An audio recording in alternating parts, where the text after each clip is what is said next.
Min, awal lah Min masuk kamar kau. Kita dah lambat ni.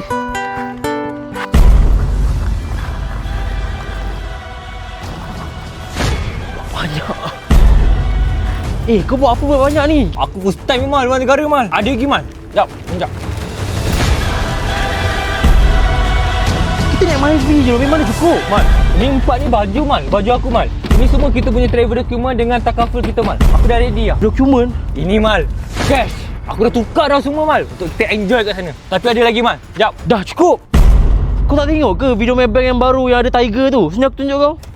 Reporting live from Singapore. Tiger ni lah yang aku nampak kat London, Singapore tu kan. Lepas ni Min, kalau kau nak travel, kau tak payah kelang kabut dah. My app dah ada semua benda. Global Access Aircon Eye, Travel eSIM, Trip Care 360 Takaful. Semuanya ada dalam My app je. Ya, sekarang ni May dah support travel features tau Min. Lepas dia apply Global Access Account I, dia support sampai 18 currency tau. Tak payah tukar banyak cash dah. Belum pergi kita tukar siap-siap currency. Lepas tu, zero conversion fee Min, tak payah bayar. Senang lah macam tu. Aku tak payah buat pack ni semua. Ini je biar aku Mal. Macam ni buat travel. Jom. Guys, sorry guys, lambat sikit.